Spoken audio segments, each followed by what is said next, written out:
Irmãos, vamos então refletir na palavra de Deus hoje, Salmo de número 32.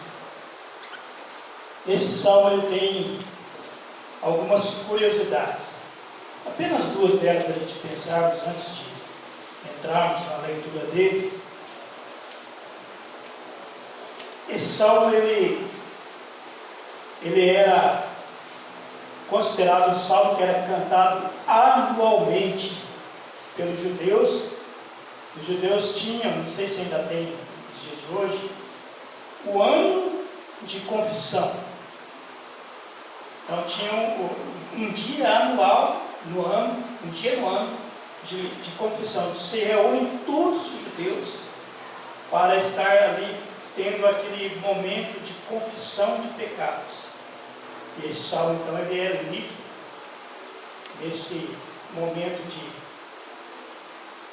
que o pessoal se reúne para ter esse dia anual, esse dia no ano de confissão de pecados. Outra curiosidade é que esse salmo, apesar do número dele ser 32, o salmo 51 ser 51, o salmo 51 provavelmente foi o que Davi compôs primeiro, cantou primeiro. Depois, o salmo 32. Então, na Bíblia está 32, primeiro número, depois vem o 51. Mas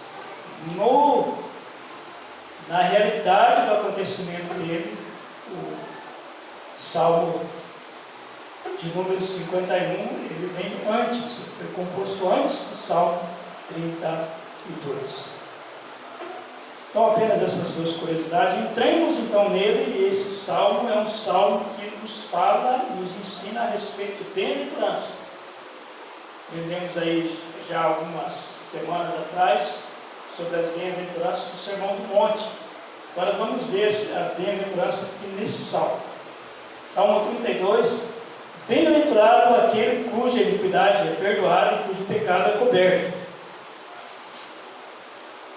Bem-aventurado o homem a quem o Senhor não atribui iniquidade e em cujo espírito não há dolo. Enquanto calejo meus pecados, envelheceram os meus ossos, pelos meus constantes gemidos todo o dia. Porque a tua mão pesava dia e noite sobre mim. Meu vigor se tornou em sequidão de estio. Confessei-te o meu pecado, e a minha iniquidade não mais ocultei. Disse: confessarei ao Senhor as minhas transgressões, e tu perdoastes a iniquidade do meu pecado. Sendo assim, todo homem piedoso te fará súplicas em tempo de poder encontrar. Com efeito, quando transbordarem as muitas águas, não o atingirão. Tu és o meu esconderijo, tu me preservas da tribulação, e me cercas de alegres cantos de livramento. Instruir-te-ei e ensinarei o caminho que deves seguir. Sobre minha lista te darei conselhos. Não seja como o cavalo ou a mula, sem condimentos, quais com freio e capricho são dominados. De outra sorte não te obedece. Muito sofrimento terá de curtir o ímpio, mas o que confia no Senhor, a misericórdia o assistirá.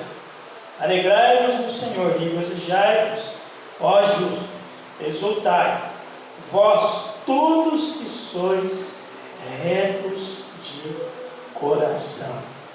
Senhor, como é bom poder cultuar o Senhor, poder te louvar, poder falar com o Senhor, mas também poder ler a tua palavra, ouvindo a tua voz.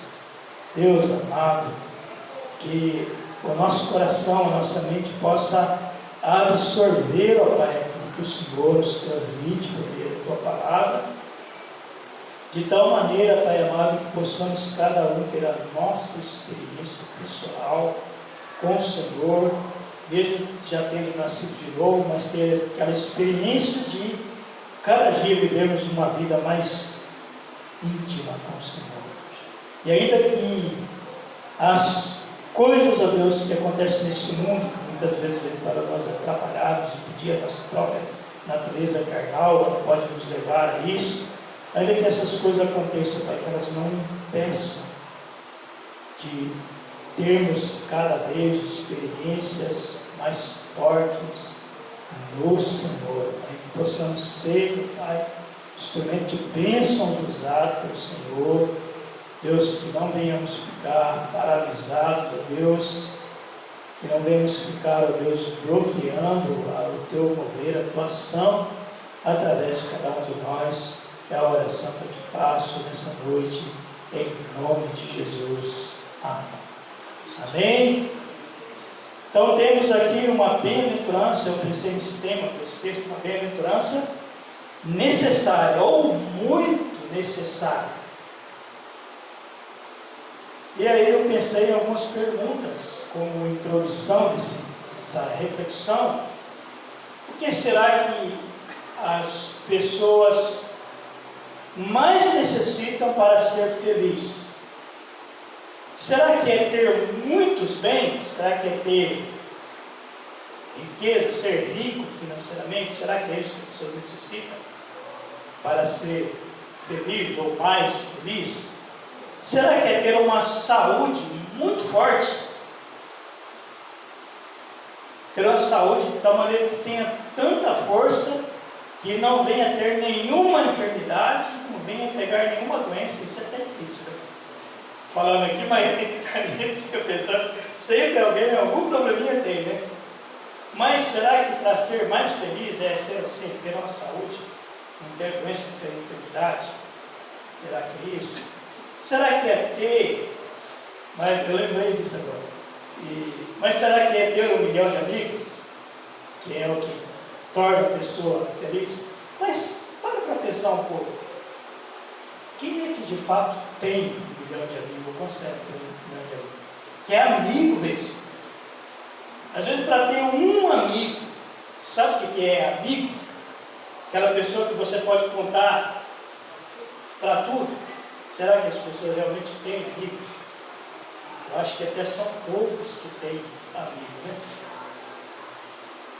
Tem pessoas aí que têm seguidor, né? Que nem conhecem. É, diferente, né? Então não é amigo, né? Não é amigo.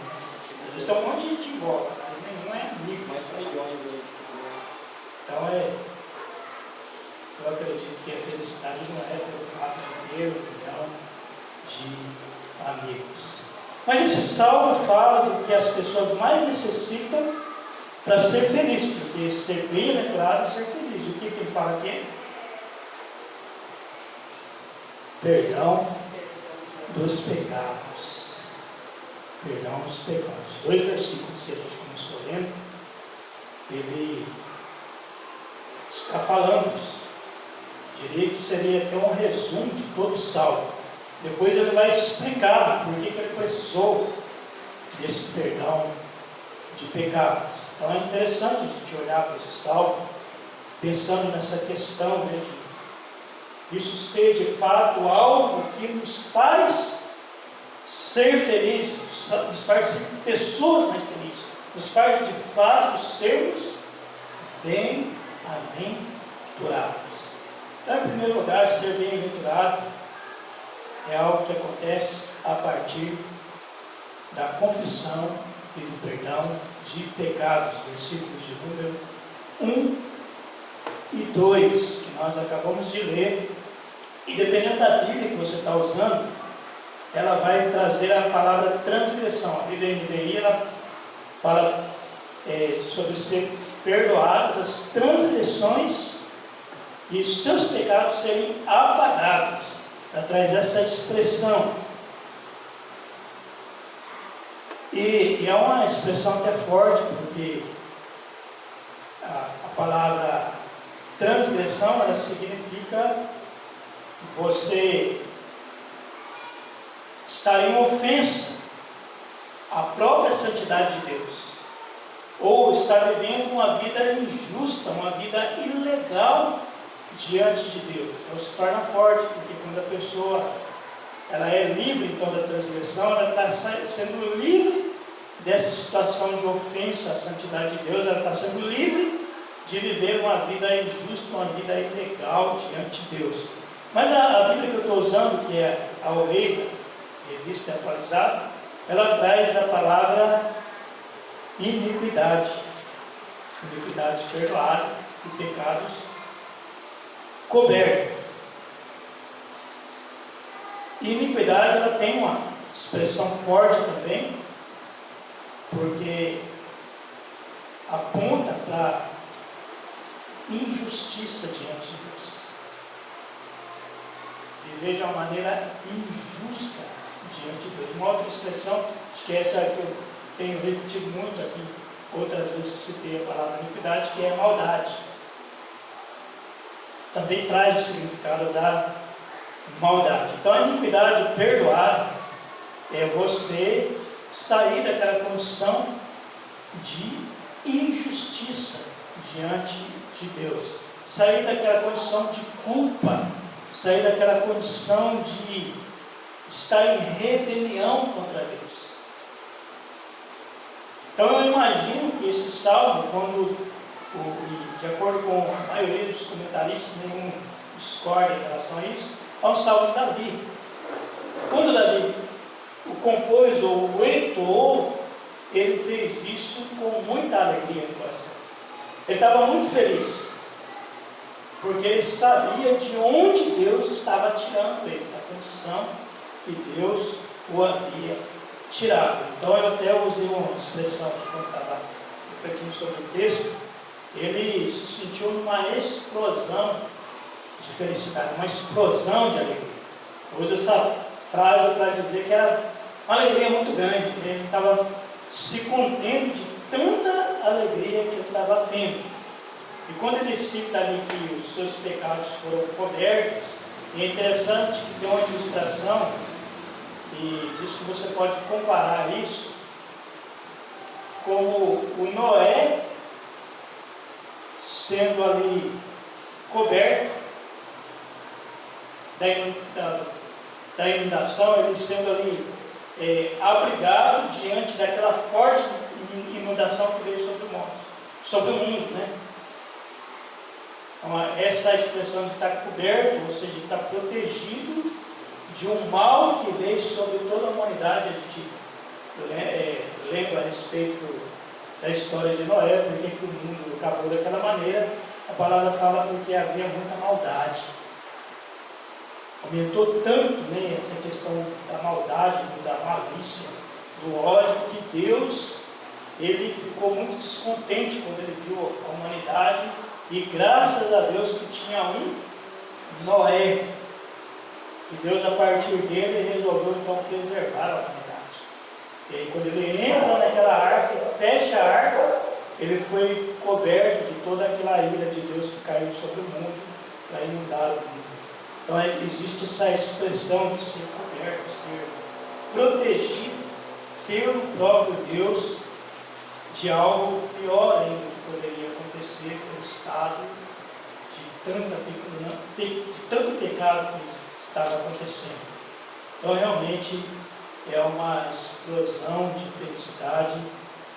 E a palavra de Deus lá no Novo Testamento, ela cita essa questão de que quando alguém acaba sendo usado por Deus para desviar uma pessoa, né, ou para ajudar uma pessoa que está desviada do caminho de Deus, você está cobrindo uma multidão de pecados.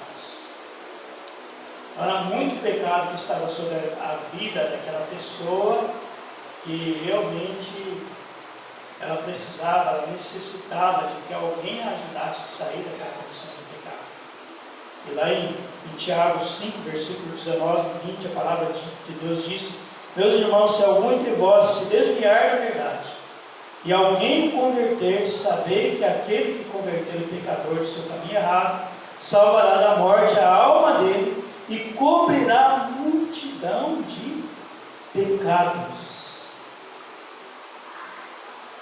Mas, de certa forma, quando pensamos no salmista, quando ele saiu daquela condição Ele saiu porque a multidão de pecado dele foi coberta, foi apagada. Deus tirou, mas ele precisou fazer o que para isso?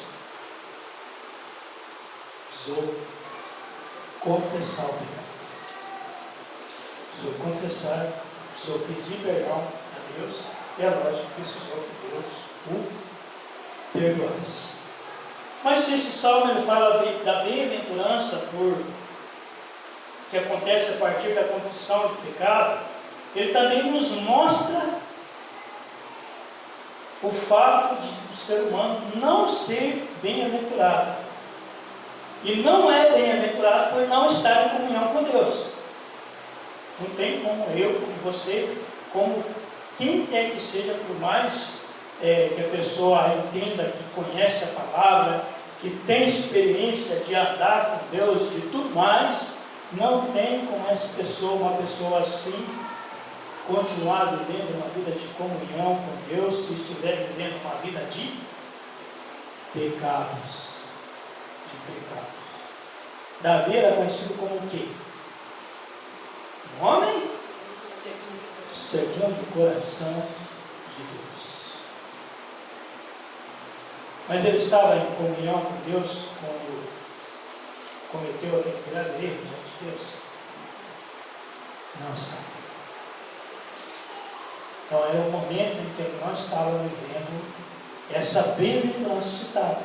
Aliás, é por isso que ele cita esse salmo, também para nos deixar esse alerta, essa preciosidade da gente saber o quanto é importante termos o pecado perdoado, porque é importante confessarmos os nossos pecados a Deus.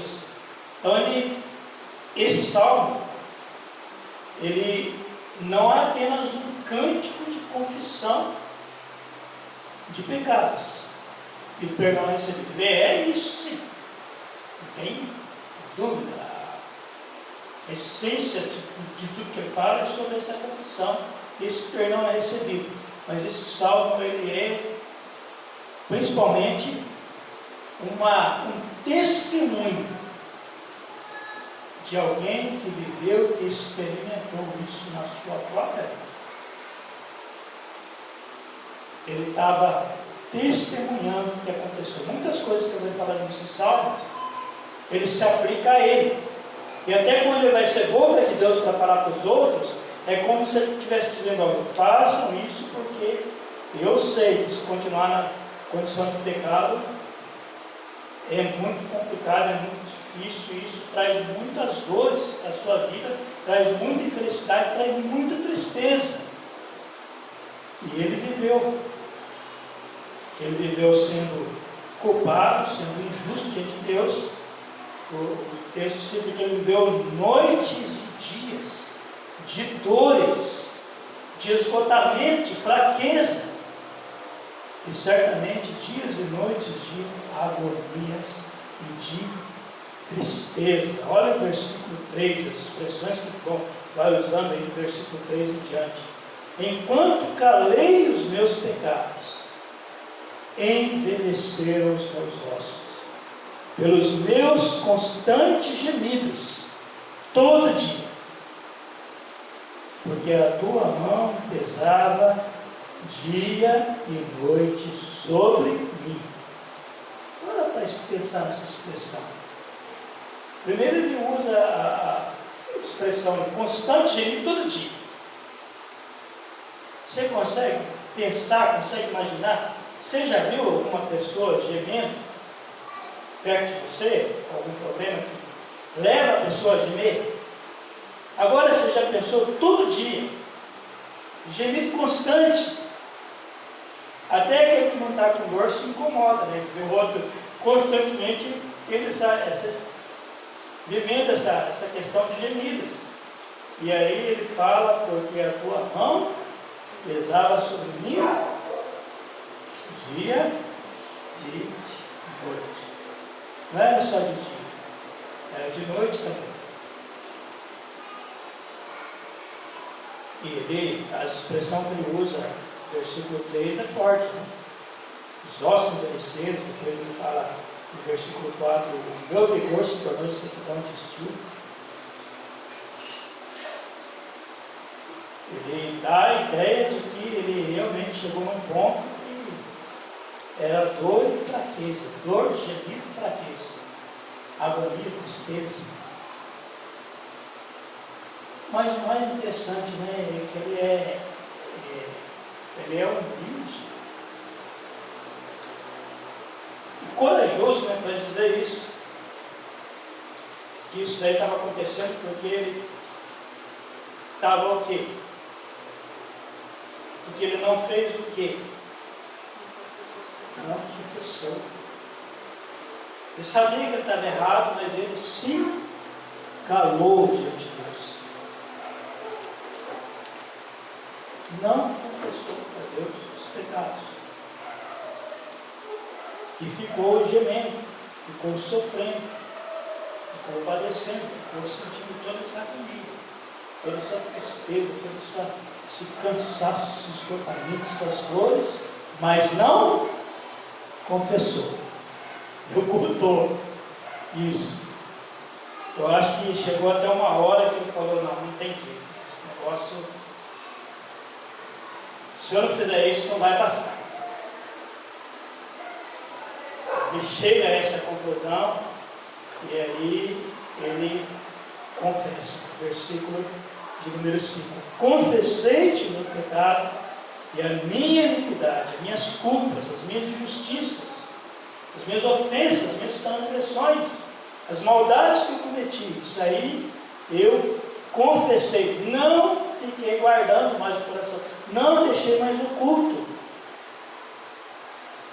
E aí, ao fazer isso, ele diz, e tu perdoastes a iniquidade do meu pecado, versículo 5, parte B.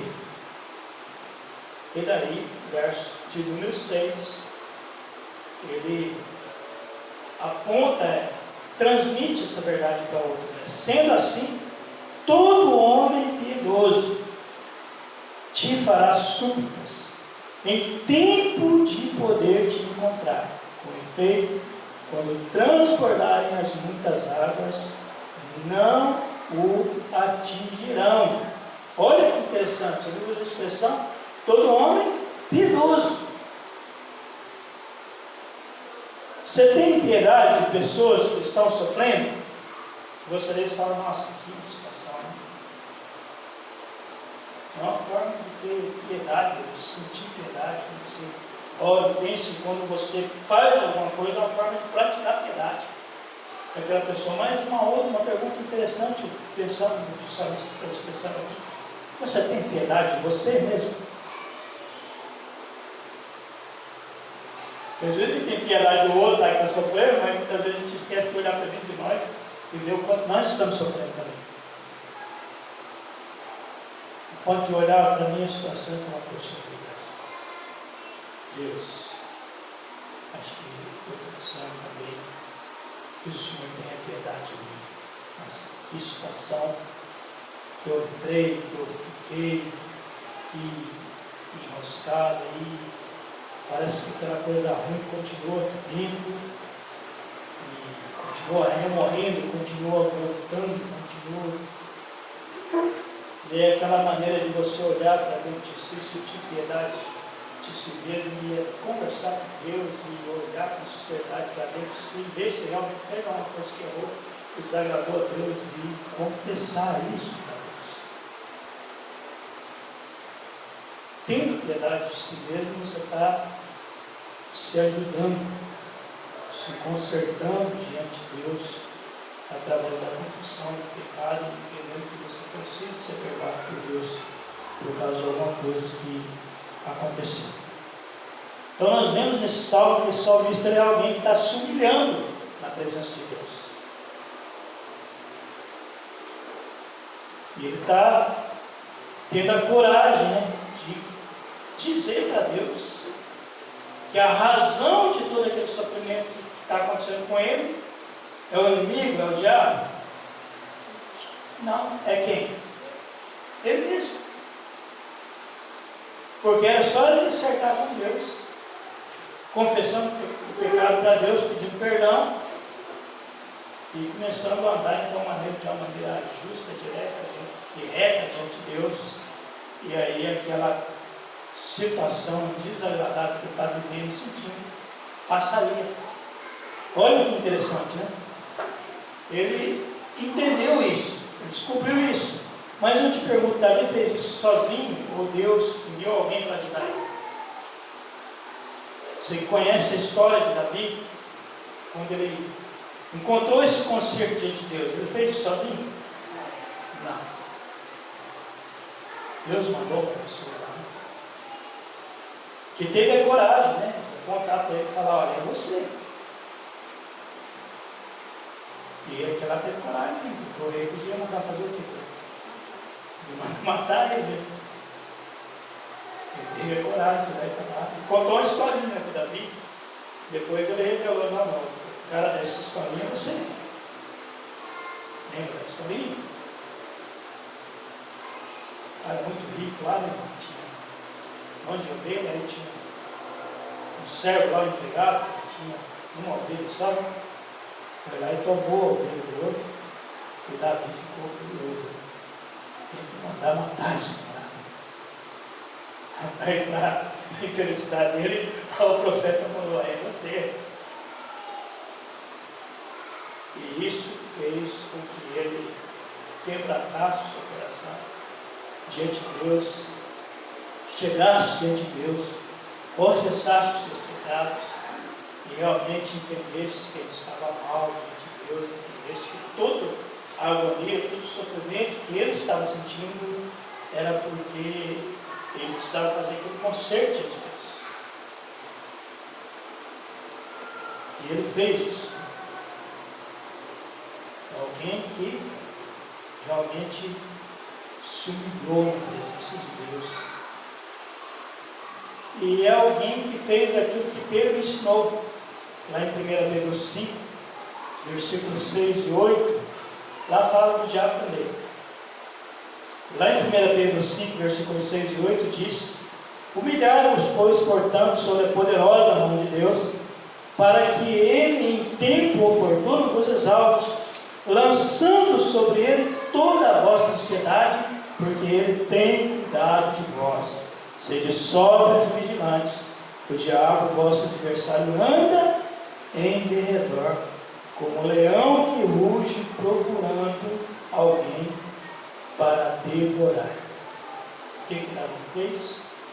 Ele se humilhou.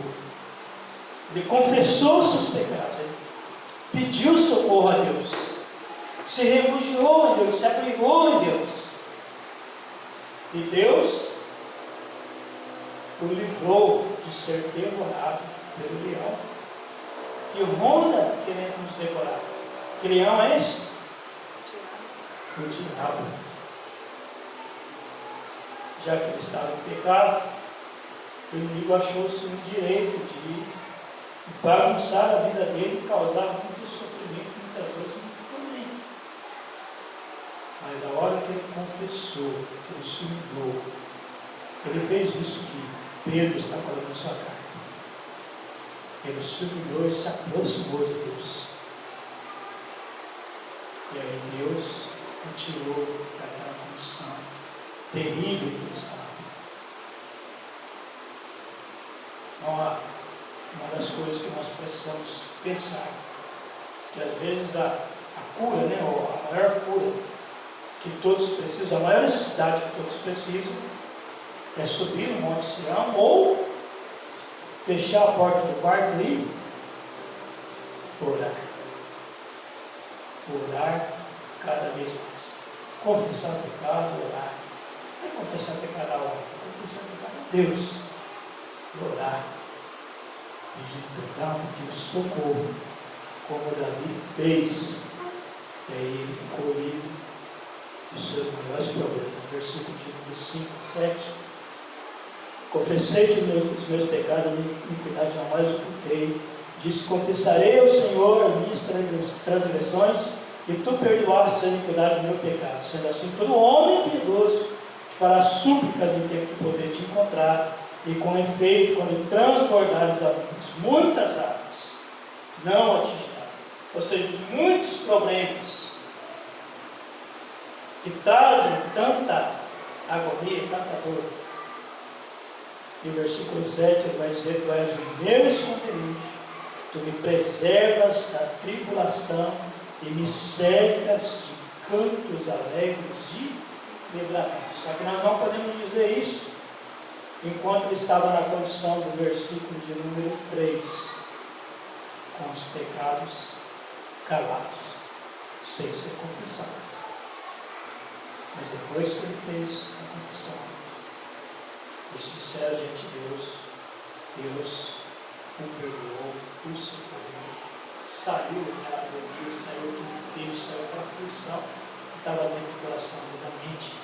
Às vezes que a pessoa que mais necessita são isso, chegar diante de Deus com essa sinceridade e com essa coragem de confessar os pecados e então encontrar o conserto com Deus. E em segundo lugar, porque a nossa reflexão que ela são duas etapas apenas, ele vai trazer então a instrução aí de como ser bem, instrução no ensino. Versículo de número 8, ele já começa falando sobre isso. Instruir-te-ei e te ensinarei o caminho que deve seguir, sobre minhas vistas te darei conselhos. Essa parte do Salmo é uma parte que o Davi está sendo a boca de Deus. É como se ele estivesse dizendo: olha, eu passei por tudo isso aqui, agora eu tenho um conselho para dar para vocês.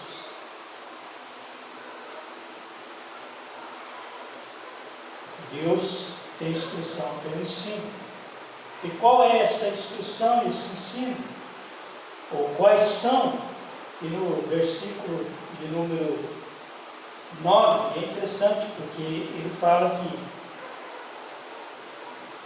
é a pessoa ser obediente em vez de desobediente a Deus e a palavra de Deus. Olha o que ele diz aí, ele usa um exemplo ilustrativo. Não sejais como o cavalo com uma os quais com freio e cabresto são dominados, de outra sorte não te obedecem. Para pensar um pouquinho aqui nessa reflexão que ele está falando. Porque ele está fazendo uma comparação com animais. Mas se ele está falando para o povo de Deus, de certa forma, ele está falando para alguém que poderia ter pelo menos um pouco de conhecimento da palavra de Deus. Ele está falando para o povo dele.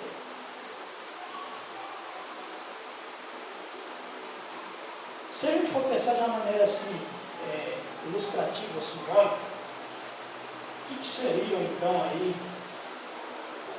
os freios e cabrestos?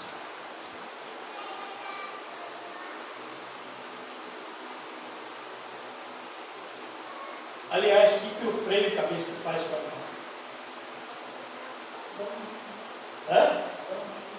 Domina, mas domina fazendo o quê? Machucando, obrigando ele. Aí na direção que a pessoa que está conduzindo vai. Vou dar uma impressão aqui que o Davi está compartilhando, que ele precisou que Deus, de certa forma, estivesse colocando o cabresto,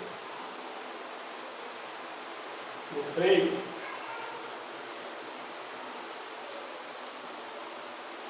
para que ele voltasse a obedecer novamente, porque se ele estava em pecado, ele não estava em obediência a Deus.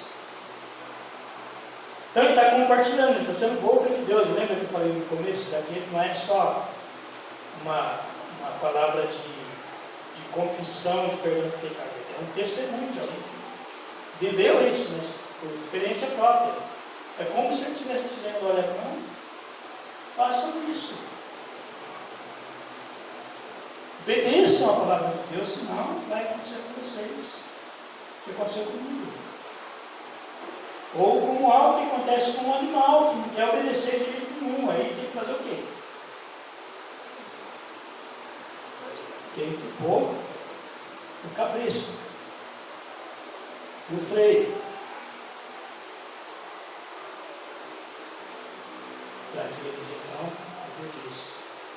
Então aquela situação desagradável, de dor, de agonia, estavam sendo, de certa forma, sendo algo que Deus estava usando para que Davi voltasse a obedecer.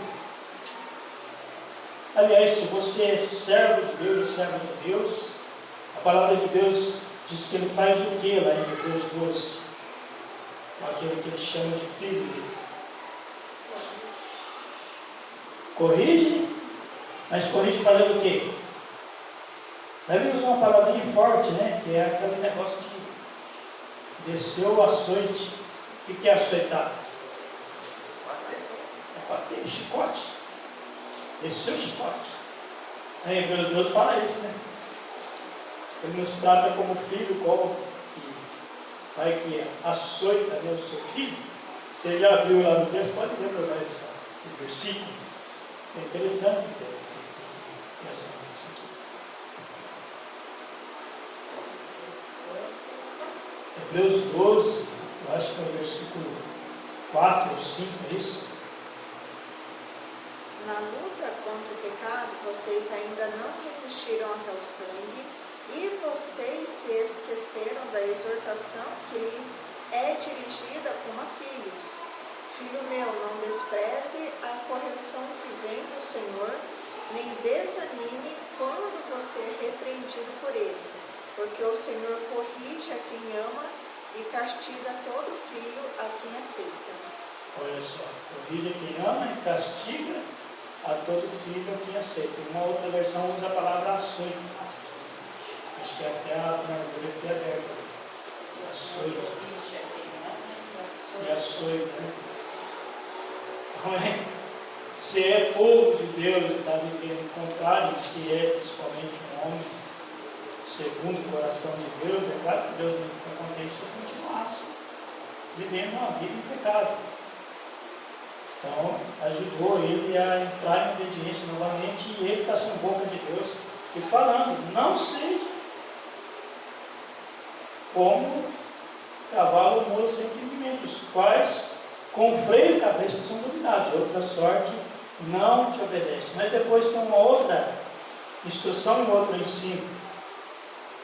No versículo de número 10, ele fala, depois ele falar que muito sofrimento terá de curtir o ímpio, ele diz, mas o que confia no Senhor, e o ensino dele aqui é a confiança no Senhor.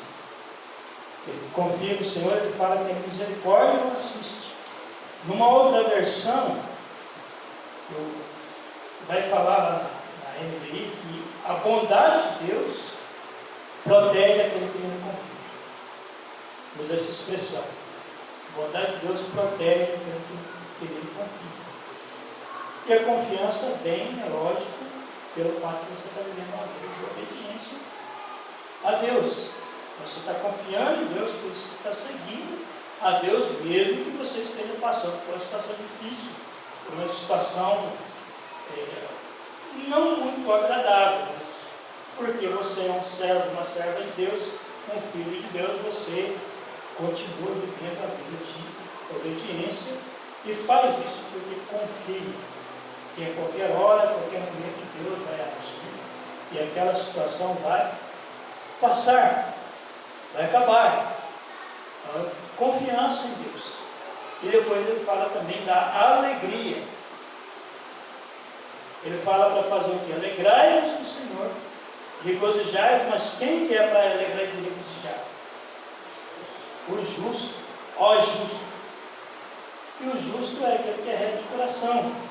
Ó justos, exultai vós todos que sois retos de coração. Agora eu te pergunto, como é que você vai estar sendo justo e reto de coração se você ainda estiver em pecado? Você está sendo justo e reto de coração? Não. Você volta a essa condição, depois que você confessa o seu pecado, você é perdoado do seu pecado, mas enquanto não foi perdoado, você está nessa condição de lamaçal de pecado, no coração de sujeira de pecado. Não dá para dizer que está vivendo uma vida de coração reto. Está sendo justo diante de Deus naquele momento. Ele precisa fazer o quê para ser justo? Para ser reto de coração novamente. Precisa limpar o coração. Como é que a gente limpa o coração da sujeira do pecado? Pedir perdão. Fazendo confissão do pecado que a gente não fez. É o que Davi fez. E aí ele consegue fazer uma coisa que Paulo fala em uma de suas cartas. A gente lê, a gente repete, mas nem sempre a gente consegue estar nessa condição. Lá em Filipenses 4 diz: alegrai-vos sempre no Senhor, outra vez nos digo, alegrai-vos.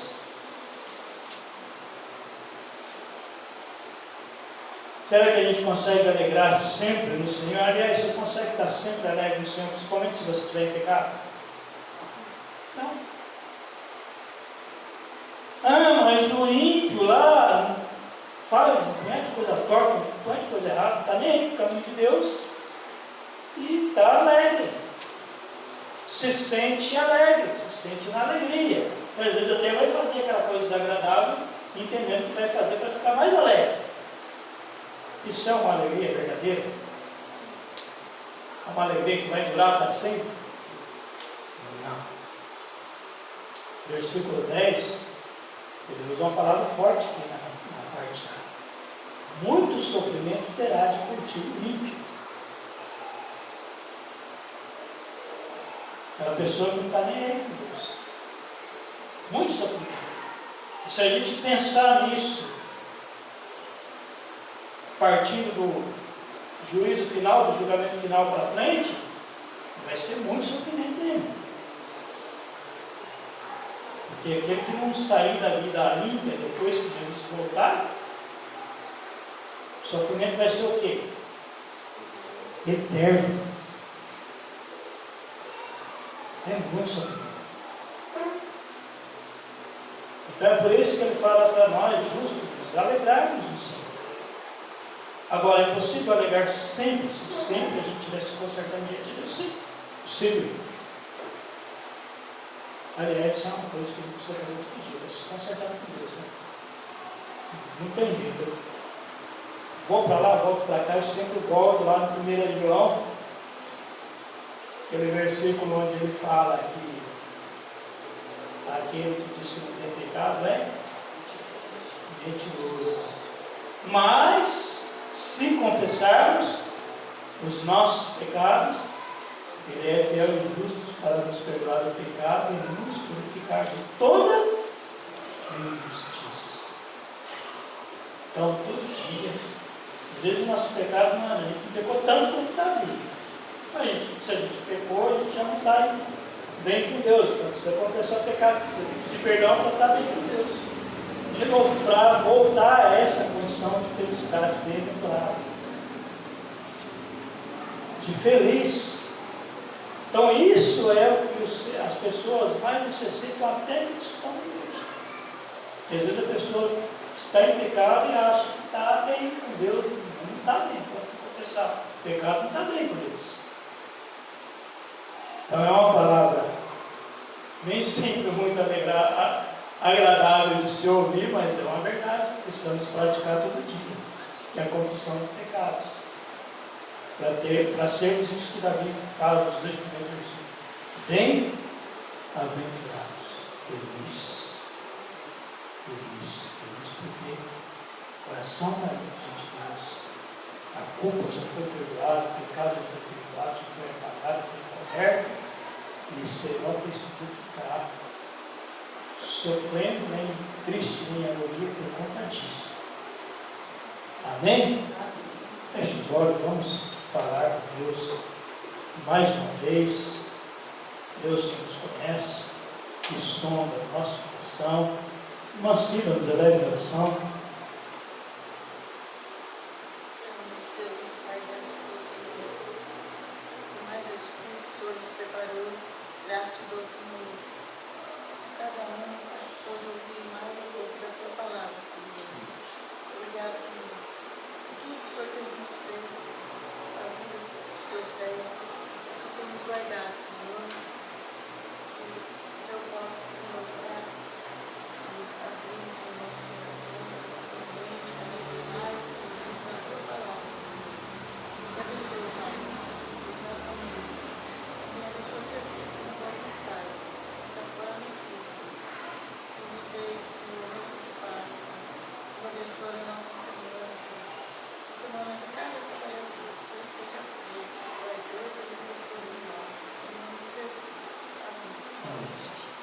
amor do nosso Deus, amado e eterno Pai Celestial, que a graça do nosso Senhor e Salvador Jesus Cristo, a comunhão e a consolação no Espírito Santo de Deus, esteja com todos nós, hoje e sempre.